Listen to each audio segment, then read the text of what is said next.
Hello, Dr. Lee, and hello to the audience. I'm now in Paris, and I'm very happy to be with you, at least virtually.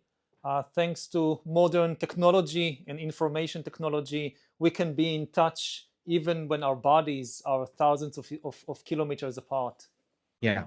Yeah, it's great to see you again, Professor Harari. We used to see each other every year or so, but COVID kept us apart, and it's great to Yeah. see you.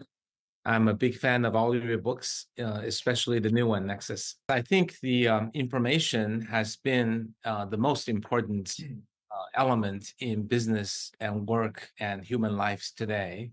I can certainly attest that all of my work is about dealing with information and people, but increasingly the information is all the strategy that we make as a company using data-driven decisions.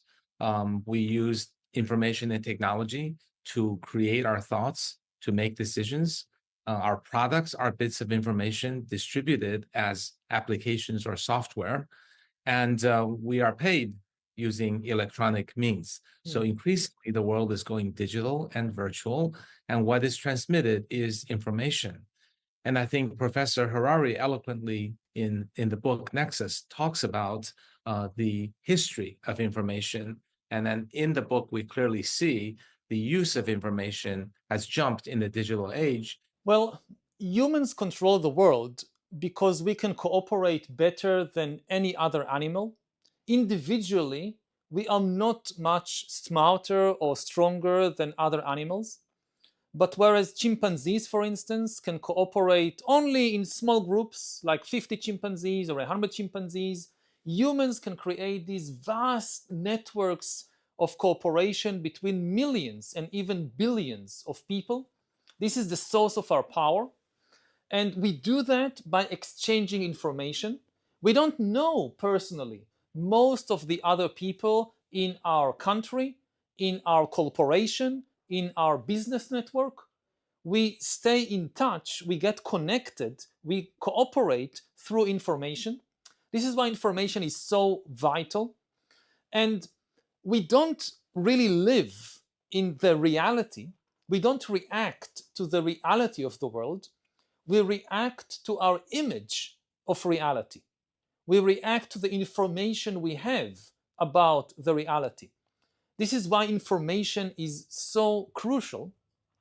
And at this stage in history, we have invented the most powerful, the most important information technology in history, which is AI. The unique thing about AI is that AI is not just a tool in our hands, it is an agent, an active and autonomous agent that can make decisions by itself and can invent and create new ideas by itself. Previously in history, we invented many tools and many machines, but the power always remained in our hands, especially the power of information. If you think about the printing press, for instance, so the printing press allowed us to spread our information, our stories, our ideas, but the printing press never made any decision like which book to print, and the printing press could not write new books. It could not create information. It could only copy and spread our creations. AI is different. AI is able to make decisions by itself, and it is able to invent new ideas by itself. This is the characteristic of AI. This is what defines it. There is a lot of hype, a lot of confusion around AI. What is AI? How is it different from previous machines or computers? This is the difference. That if something cannot change by itself, cannot learn and invent new things, it is not an AI. It is just an old-fashioned machine. So we rule the world because we created these networks of information, but now we have created something that might take control of the networks of information from us. I'll just give one example before I give the flow to Dr. Lee for his thoughts. If you think about the role of editors, for instance, editors were some of the most important people in the world, whether editors of book publications or news agencies or newspapers, so much power. You decide, like, from the million things that happened yesterday in the world, the job of the editor is to decide which are the most important 10 things that will appear on the front page of the newspaper, or that will appear on the news broadcast in television. If you ask yourself, who are the most important editors today in the world, what are their names? They have no names because they are algorithms, they are AIs. The editors of the big social media platforms like YouTube or Twitter or TikTok, they are no longer human beings, they are AIs. So AI is beginning to take control of the information network from us. And I agree with Professor Harari that AI will cause it to make another even bigger jump. My day-to-day work, I already use AI for most things that I do, and I think increasingly people are doing that. But many people think of AI as a chatbot or as a smart search engine, which it is today. But that is really just the first manifestation. We are already seeing examples of these give me an answer, dialogue with me, transforming to be my co-pilot, help me do tasks. And that will transition further into digital human workers. So taking over most or part or all of the work of some individuals. And that will then transition into near autopilot, where the human instructs, but the AI is free to create information, make decisions as agents. And then finally, autopilot will be agents that will, on the behalf of a company or a person, decide to do things that the person may not have instructed, but AI would view as something I know you want. In some sense, when TikTok sends a video, that's a very simple form of that. You didn't ask for that video, but it thinks you want it. But amplified that intelligence by a million times, that AI knows how you want to invest and invests on your behalf. AI knows your wife's birthday is coming up, buys the present. And these are the innocuous examples, and there are many that could lead to potentially some issues.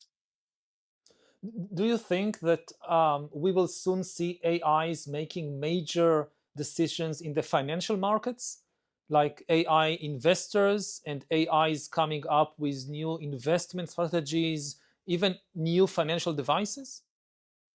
Yes, that's already happened to some extent. A number of AI quantitative funds in both US and China and other countries are giving excellent returns.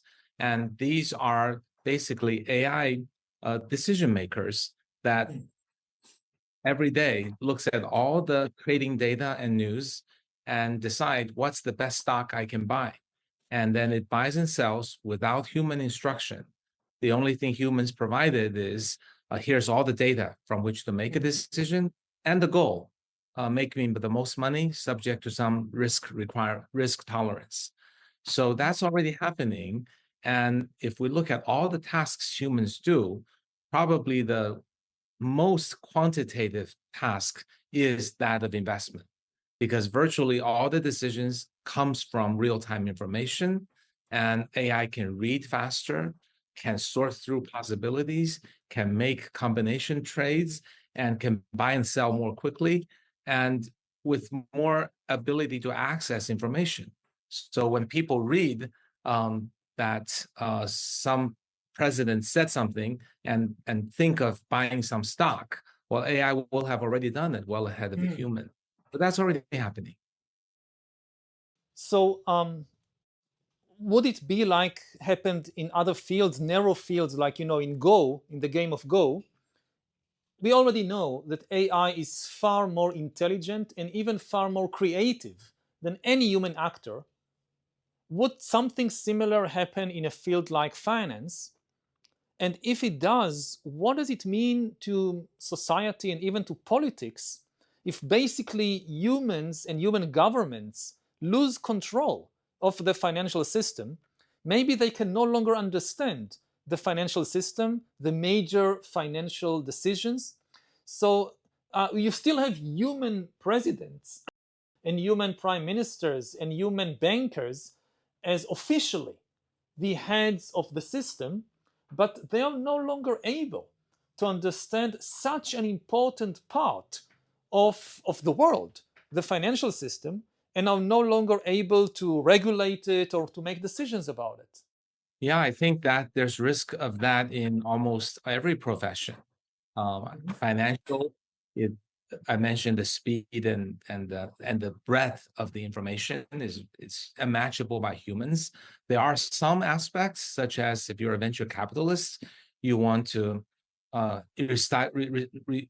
you want to rely on your instinct about judging the person on their micro expressions, etc., sincerity, etc., perhaps.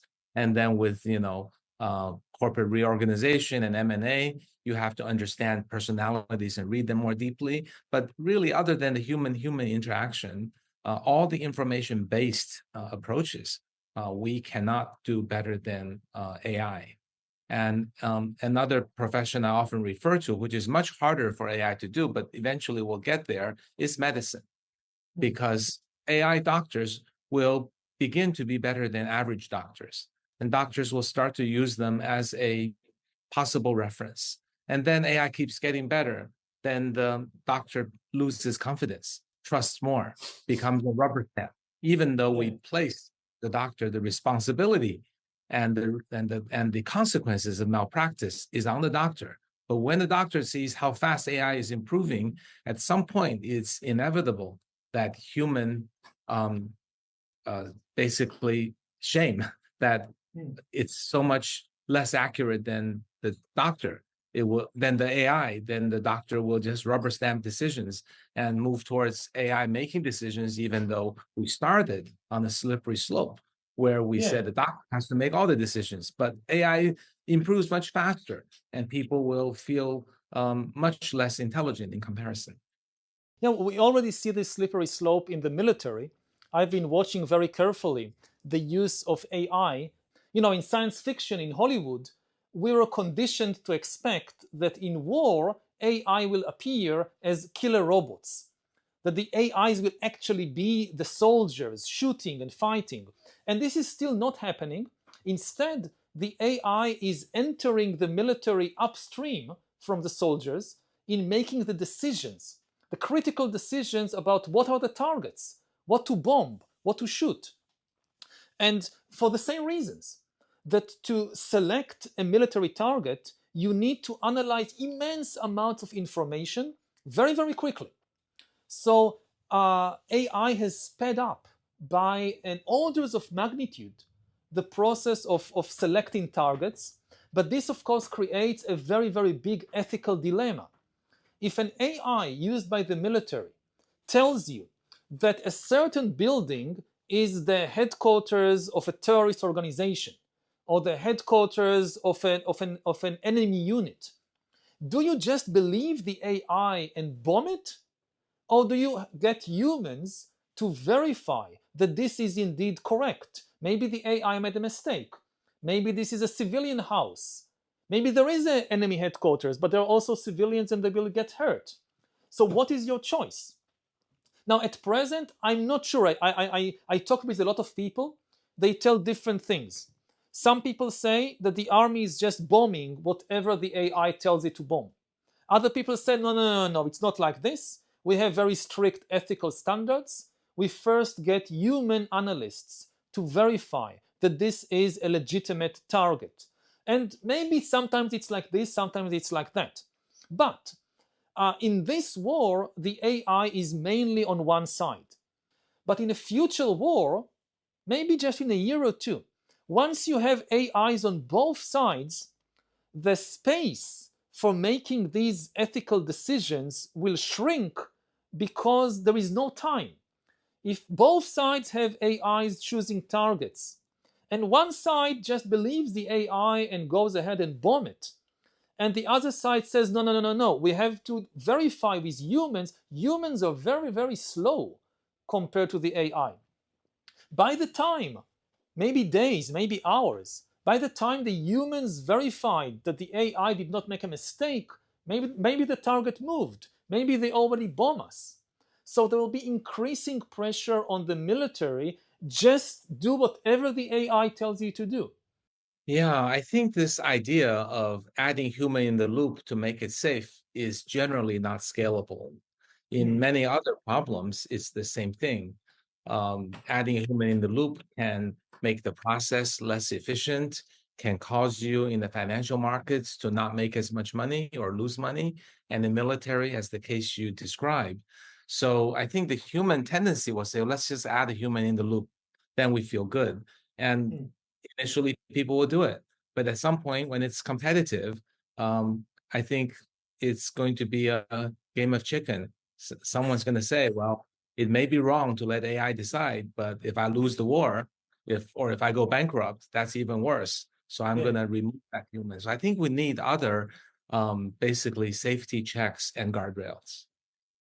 Such as what? What could be the solution? I mean, again, if the easy solution of let's just keep humans in the loop, this is not possible in many situations, from finance to war, because of the element of speed. So what other guardrails are out there? Well, sometimes the technology guardrail, the best guardrail is another technology. Like when electricity was being used, it electrocuted people, then people invented basically the circuit breaker. And when internet created viruses, when they connected to PC, antivirus software. This time is much, much harder, but I'd like to think that if we as technologists encourage more people to work on guardrail technology solutions, not just building smarter AI, one might emerge. And the other, of course, is regulations. But I think it's hard to regulate a technology that's not well known. And if to the extent we can look at both paths to do what we can with technology guardrails and to research it, to fund it, to encourage smart people to do it, but also not be afraid to apply regulation by leveraging what we already know. So the consequences of fraudulent trade, the consequences of deep fake, of consequences of manslaughter should be applied, whether there's an AI doing it or a human in it doing it. And arguably, they might even be stronger if a human used AI to do it at scale. But I would say regulation-wise, I personally would feel more comfortable to use existing laws and extend the AI rather than just applying the kinds of laws that are coming out. People are just guessing. Well, let's regulate large language models. Let's freeze development of AI technologies. Those things are kind of arbitrary, unproven, and very hard to enforce. But you know, the talk of regulation, especially we are talking just 2 3 days after Donald Trump was elected president of the U.S. On a ticket largely of deregulation, and he was strongly supported by Elon Musk. And I think that all fantasies that the United States would impose regulations on the development of AI, and all fantasies of some kind of global agreement between many governments on the regulation of AI now seems completely unrealistic. I mean, even before the election, it was very hard to see how the US and China and the European Union and Russia could together agree on a framework to regulate the most explosive technology of the 21st century. Now it seems almost impossible. So what are your views, you know, from Beijing 2 3 days after the results of the US election on the AI arms race and the chances for any kind of global agreement or regulation? Yeah, I think reaching an agreement on regulating technology in general is hard to reach agreement even within the country, not to mention between countries. So again, I would kind of fall back on saying, okay, if AI used by a human commits a certain crime or it needs to be fined for misdemeanor, then that must be extended. But I have a hard time thinking and being optimistic that a global accord can be reached. And I actually understand what you mean by the election, but I think it was very difficult. There are people who are talking about it, but I think the OpenAI struggle is a great example, right? Sam Altman is pro progress, pro AGI, pro speed, and Ilya and a number of other executives are pro safety.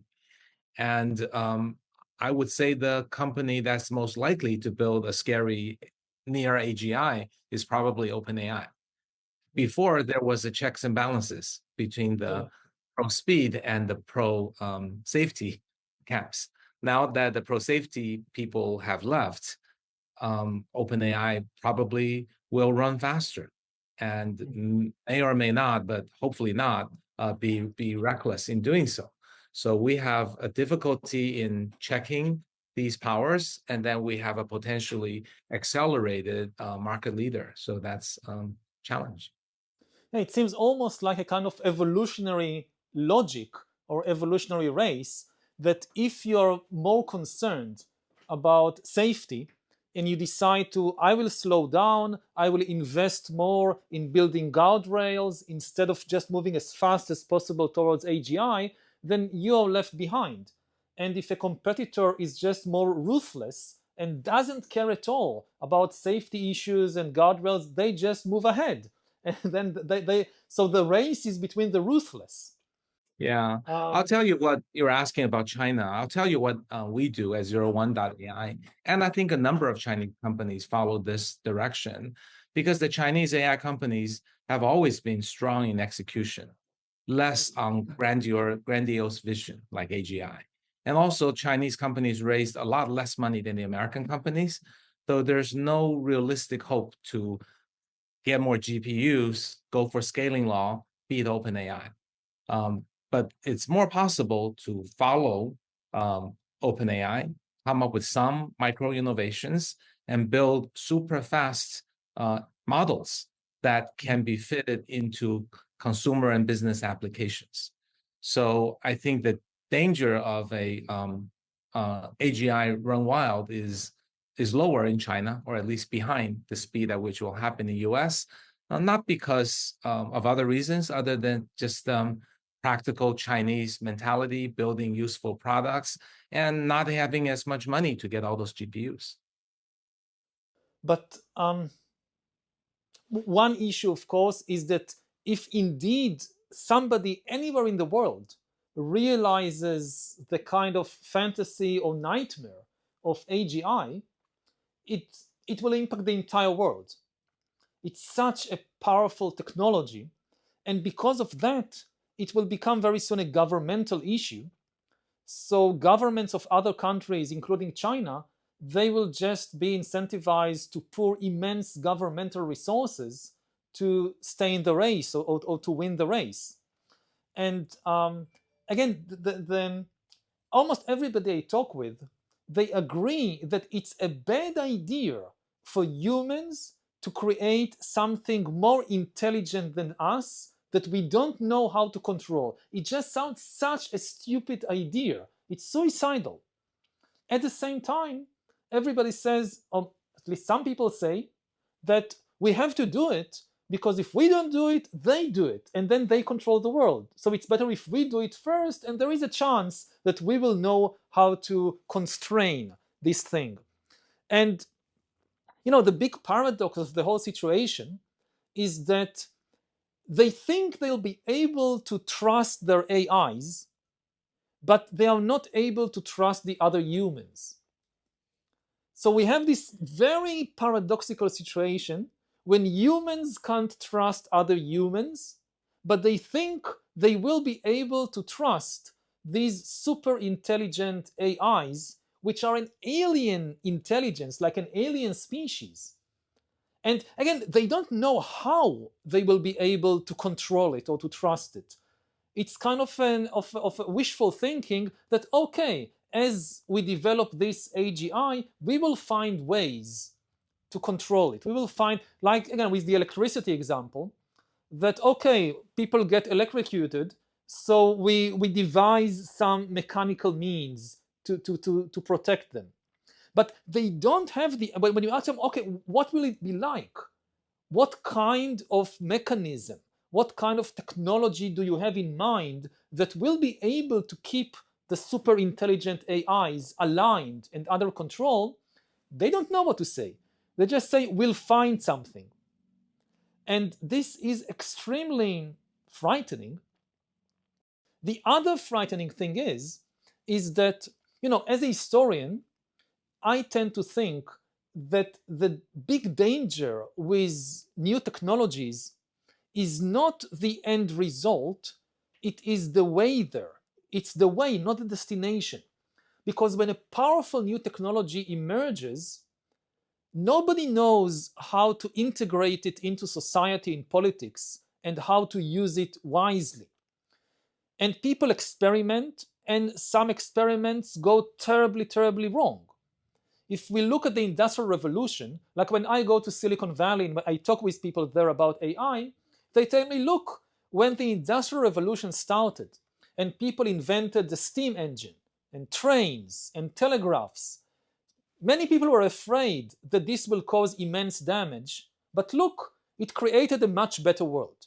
The world in the early 21st century, people have much better lives than in the early 19th century. And this is true. If you look just at the starting point and at the end point, you see a straight line going up. But in reality, in history, there was no straight line. There was a roller coaster with terrible disasters. Because when the first countries industrialized in the 19th century, first Britain and then France and US and Japan, they thought that the only way to build an industrial society was to build an empire. They thought that to build an industrial society, you need control of raw materials and markets, so you must have an empire. And every industrial nation, from tiny Belgium to Japan to Russia, they went to build an empire with terrible consequences for hundreds of millions of people around the world.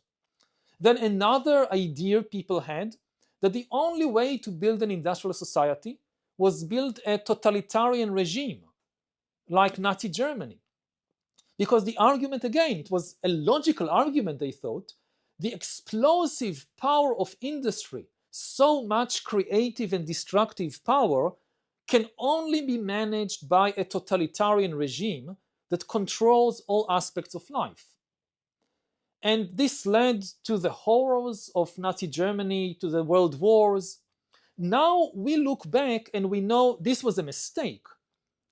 There are better ways to build an industrial society.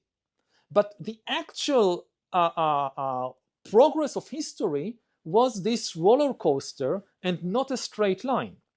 Now with AI, we don't know how to build an AI society. We have no model in history. Now, even if ultimately we can find ways to make the AI benefit humanity, my fear is the way there.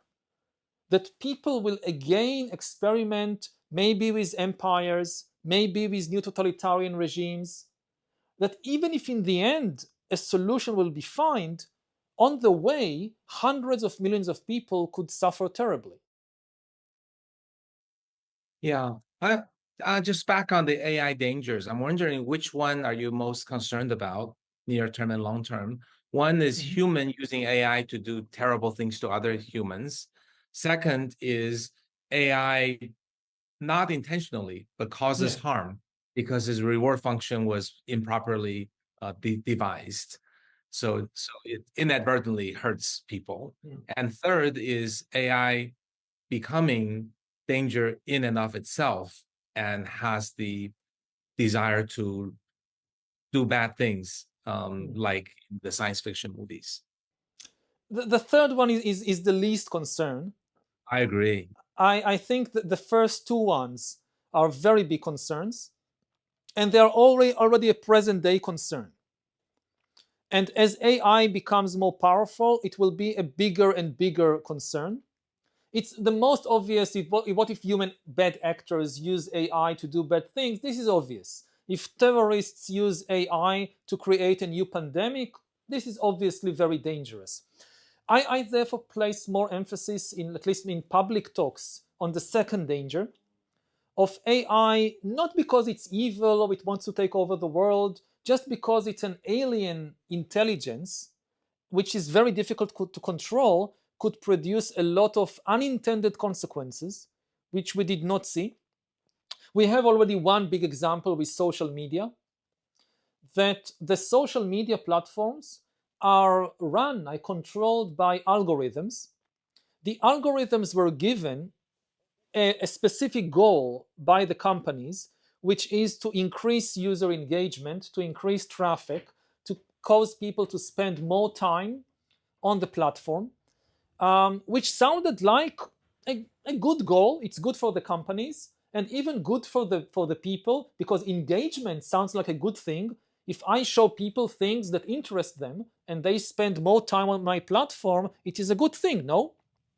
But what happened is that the algorithms in charge of social media that decide what is the next video you will see on TikTok, what is the next post you will see on Facebook, they discovered how to hack the human mind. That if the goal is simply to engage people, the easiest way is to press the hate button or the anger button or the fear button in the mind, because these things immediately capture people's attention for evolutionary reasons. You know, when we lived in the African savannah, so you go around the savannah, you go around the forest, you see all kinds of things. You see trees, you see clouds, you see whatever. If suddenly there is a snake, all your attention goes there, because to survive, you need to privilege the danger to you, what frightens you. So you go for hours in the savannah, and then you see a snake, all attention on the snake. But on social media, you see a snake every moment. When you scroll through your feed, snake, snake, snake, snake, because we are programmed, if there is a snake, all attention on the snake. It made sense in the African savannah when you encounter a snake once in every couple of days. But now on social media, the algorithms hacked our operating system, and they discovered if you want to keep the person all the time just scrolling just on the platform, you need to show them things that frighten them, that make them angry, or that make them very greedy. And this is destructive to mental health and to the social health as well.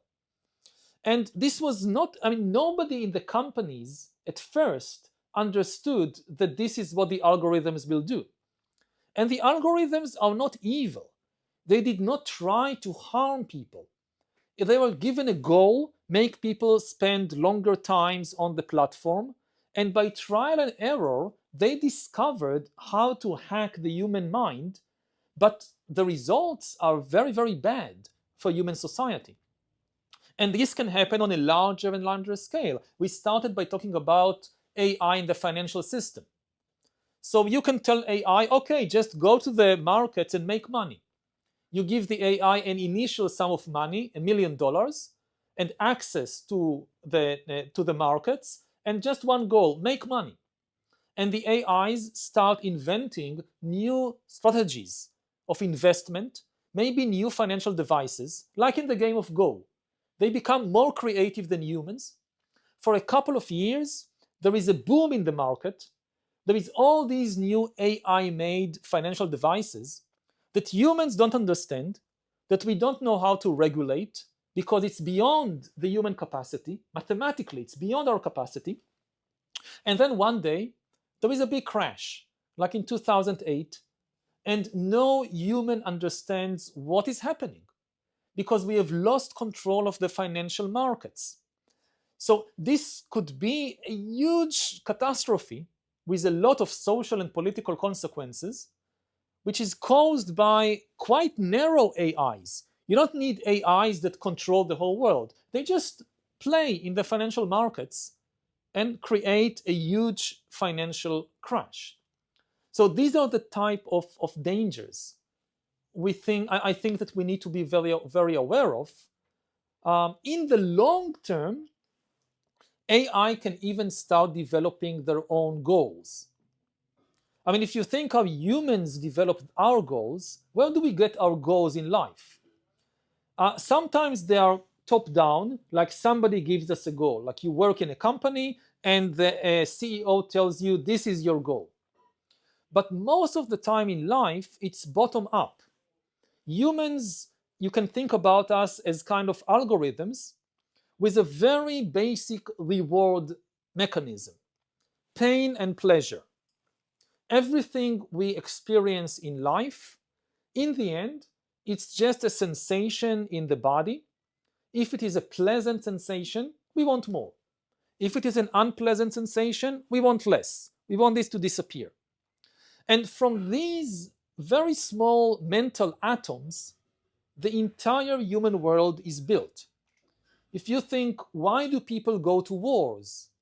Why do people do anything? Ultimately, it's about these pain and pleasure, pain and pleasure. And if we can simply engineer a reward system in an AI, which is analogous to pain, pleasure, then everything else will be built from that.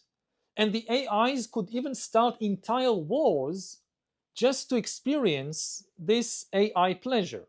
Now, it sounds ridiculous. Why would AIs start a war to just feel this kind of reward mechanism? But this is exactly what humans are doing. Ultimately, it's these human systems pursuing pleasure, avoiding pain, and making this very complex calculation that if we want to experience pleasure and avoid pain, we must start a war.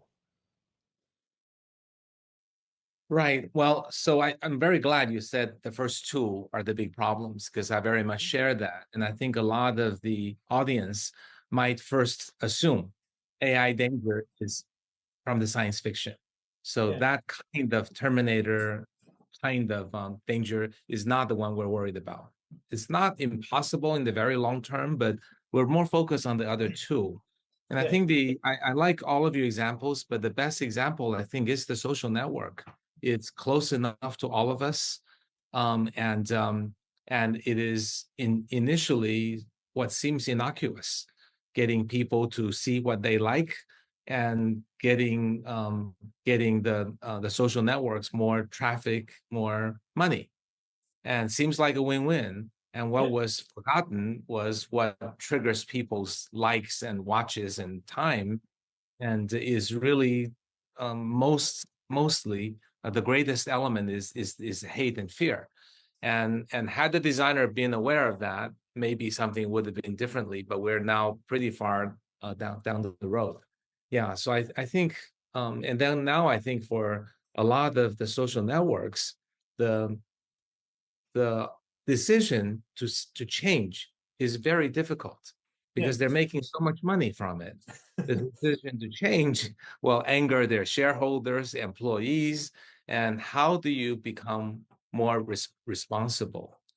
So just, and then, a lot of the social networks use basic AI, and when new AI comes along, the danger is that it's not just sending you things that will get you to watch longer, click more, and and engage more, but also AI will start writing things and showing you fabricated, AI created pictures, images, audio, potentially deep fake, and text. So so people in this AI-enabled social world may encounter even more enticing things, whether they trigger hate or fear or greed, or I'm sure there's also entertainment and happiness, but AI will do a much better job targeting people's interests and as well as vulnerabilities.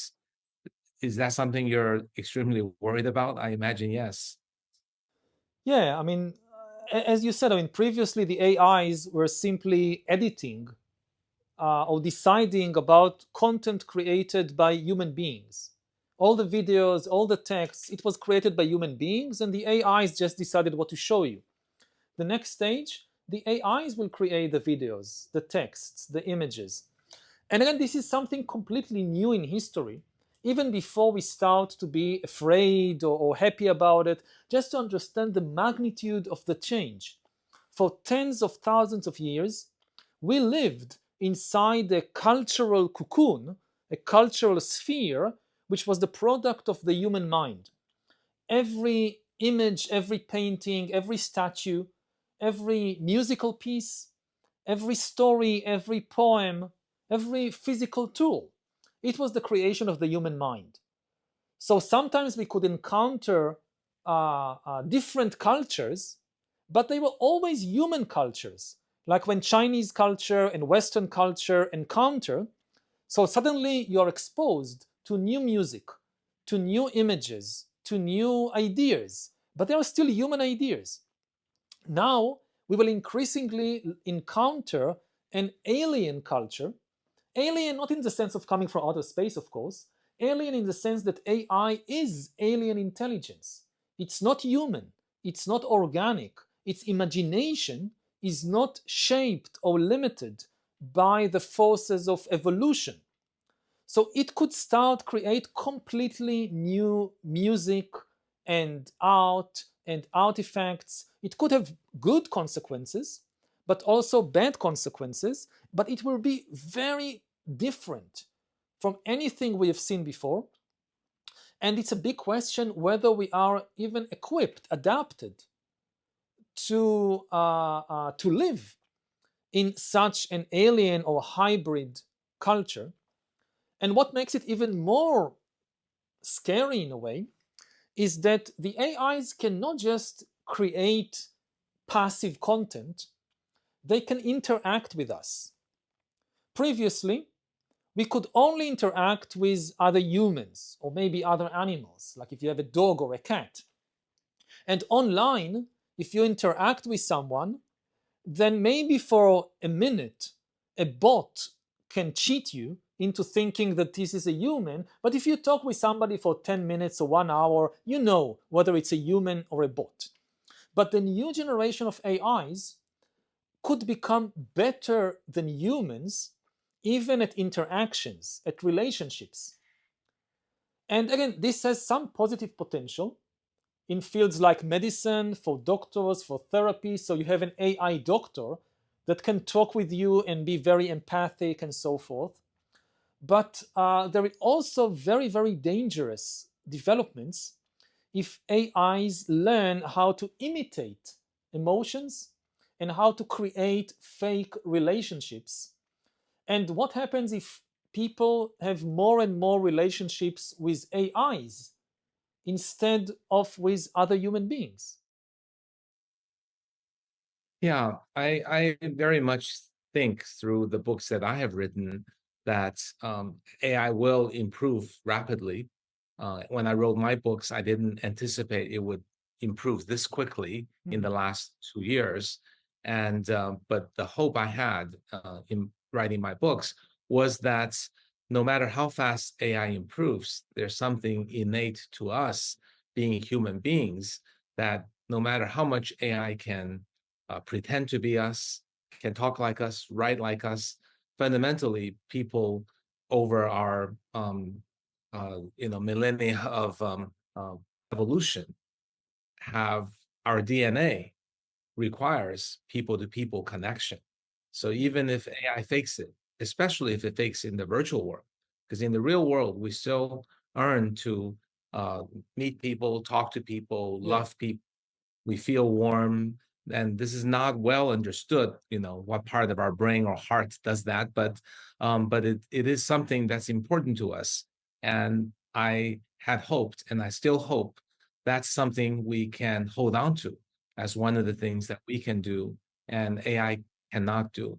So I'm just wondering, as a historian, one of the world's best historians, how you feel about this part of our evolution, Is that something you think we can hold on to? That AI can imitate all it wants, but people want that human to human, mostly physical presence type of trust, connection, and love. And can that be something we can migrate towards to make our lives more meaningful, even though AI is doing a lot of our jobs, and that our meaning of existence is not as much our job, still important, but not as much, but more important, the connections we have with our family and friends. How do you feel about that as something we can hold on to, no matter how fast Gen AI improves? Yeah, I think this is extremely important. And the real question is, what do we want from relationships? If people are very self-centered, like I want to be in a relationship so that another person can provide my needs, my physical needs, my romantic needs, my social needs, then ultimately AI can maybe provide most of our needs better than any human being. But a relationship which is just based on I want somebody to provide my needs is not a real relationship.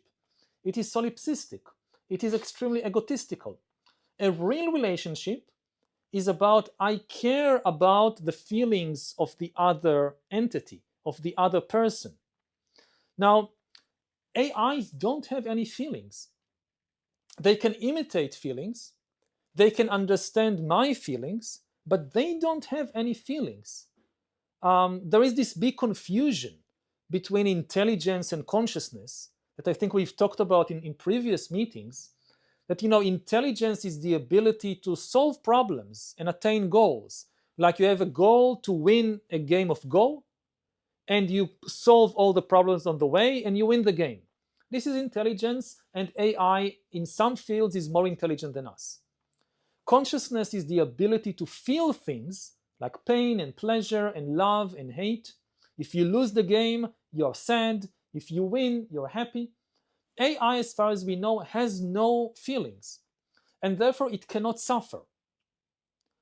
Consciousness, you can really think about it as the capacity to suffer, but also to be liberated from suffering. And real human relationships is caring that somebody else is suffering and helping them be liberated. You cannot have these relationships with AIs, at least not now. The big problem will come, I think, in a few years as AIs become better and better at imitating feelings, at imitating emotions, because there are strong commercial incentives to create AIs that imitate emotions and that fool people into thinking that the AI is conscious, is sentient, has feelings. And I think a lot of people will believe that. And of course, we know this is a very ancient philosophical problem. There is no way to prove the existence of consciousness. I know that I feel things because I feel them myself. I cannot prove that anybody else in the world has feelings and they are not zombies. I cannot prove that animals have feelings. I will not be able to prove or disprove that AIs have feelings. And they will be very good at imitating feelings. So, how do we know? We can't. And a lot of people will insist that AIs are also conscious and they have feelings, and therefore they should be treated by the law, by countries, as persons with rights. And I think this will become a major political issue. And maybe some countries recognize AIs as persons with rights, and other countries says no, they are not persons, they don't have rights. And the political tension between countries that recognize AIs as persons and countries that don't recognize would be even bigger than tensions today around issues like human rights. I sure hope we don't start giving too many recognition of AI as humans, whether it's citizenship or recognition. For one thing, I really do agree with you that consciousness sets us apart, even though it's hard to measure. But we did build the AI. It's a black box in some sense, but it definitely doesn't have consciousness built in. And humanness should be more and more defined as consciousness, not Yes. as intelligence, because AI clearly has that. If it's merely intelligence, in 5 years, we're going to have to give all the AI citizenship. That can't be right. Yeah, another problem I often think about is, facing, you talked about a lot about dangers of AI, but another aspect really is AI is becoming so capable that people will start to lose jobs. Some people will start to lose jobs. Some people have part of the job done by AI. The optimistic will view it as liberating myself to do things I'm good at, I like to do, but the pessimistic will view it as, well, AI is improving so much faster than me, I'll be painted to a corner. So one hope I have is that people will gradually realize that life is not just about doing work, especially not routine repetitive work, and then that AI might be a forcing function for people to redefine themselves and find the human destiny. But I don't have a roadmap of how to get there. And as a historian, do you feel optimistic at all that in the short time frame we have, that we make such a large transformative change to the humanness in this world? I'm, there is something optimistic and something pessimistic to say. The optimistic part is that I think we will increasingly realize that the important thing about us is not intelligence, it's consciousness. So far, we have been the most intelligent animals on the planet, so we took great pride in our intelligence, and we focused on the development of our intelligence. Now, because AI is becoming more intelligent than us, it forces us to rethink the very meaning of being human. And I think the right conclusion is that, okay, AIs will be more intelligent, but the really important thing is consciousness. And therefore, we should invest more in developing our consciousness. I personally, I spend 2 hours every day in meditation. I go for a long retreat every year of 30 days to 60 days of meditation to develop, to explore and develop my consciousness, not my intelligence. And I hope that in different ways, people will invest more in that. So, and there is an enormous room for advancement and development of consciousness. And if we make this investment, I think we will be okay. That, okay, let the AI take care of many of them, of the jobs. If we develop our consciousness, it will become a much better world. The big problem I see is that to be free to develop your consciousness and your relationships and your communities and so forth, you first of all need your basic needs to be taken care of. Now, if the AIs are taking more and more of the jobs, what will provide your basic needs? In very rich countries, you can say, okay, the government will put taxes on the big AI companies and use that to provide basic services and income to everybody. But if you look at the whole world, that's the problem. That what happens to the countries which are left behind? So let's say the US or China, they are ahead in the AI race. Even if many of their citizens lose their jobs, the government has enormous new resources to take care of them. But what happens in Indonesia? What happens in Nigeria? What happens in Argentina that are left behind? I don't see a scenario that the US government, under a leader like Trump, would take taxes from the US and say, okay, I'm now giving it to the people who lost their job in Nigeria to provide them with basic services. This is very unrealistic. So if we can solve this problem, I think that by investing more and more in human consciousness, we can create a much, much better world, even after losing many jobs. But getting there is going to be very, very hard and dangerous. I think right now there's just not enough understanding and awareness of how powerful AI is. And to really reach a good conclusion, people have to understand how big the opportunity and how big the challenge is to begin with. Secondly, I think we should really try to encourage people to think about the human part as they develop AI applications, that AI exists to help humans, not to just make money, not just to become another species, even though these things will come to pass. And also, I want to encourage the people going into AI to really think about, can they work on something that will make AI safe, that will make humans better as a result, not just think about how do I build a bigger model, how do I make AI smarter, how do I beat the other person. And I would encourage the businesses that harness and control AI to spend more time and energy thinking about their social responsibility, because with greater power comes greater responsibility. And the people who control the AI, the companies who control the AI, now have basically the biggest responsibility to the world, to the human species. And I hope people will put aside their ego and their greed and at least spend part of the time thinking about AI for good and how to ensure that AI exists to complement and help people, not to create unsolvable problems. It's a very similar message to what Dr. Lee just said, that AI is the most important and powerful technology we ever created. It has enormous positive potential, but also great negative potential. We still have the power to decide which way it will go, but for that, more people need to understand what is happening.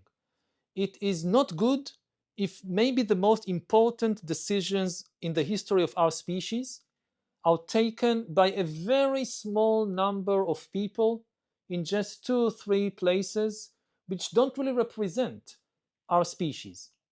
So we need simply more people to understand what is AI, what is it capable of doing, what are the opportunities and dangers, and join the conversation. This is why I wrote the book, in order not to predict the future. I can't predict the future. I paint various scenarios, but the main message is that with all the different scenarios, we are still in control for a few more years, and we need to make wise decisions. And if more people understand the situation, I think we'll make better decisions and wiser decisions. That's the main message. And I hope very much that indeed more people will join the conversation. And it's especially important to keep the conversation global. So Americans and Chinese and Europeans and Africans can all also talk to each other. I hope very much to come to China in person, physically, in 2025. And I hope to meet Dr. Lee and to meet other thought leaders there. And until then, we'll keep the conversation going. It's been a real pleasure talking to you again, Professor Harari. I look forward to seeing you in China next year. Thank you so much, Dr. Lee. It was a very profound conversation, and thank you for sharing your thoughts and your feeling.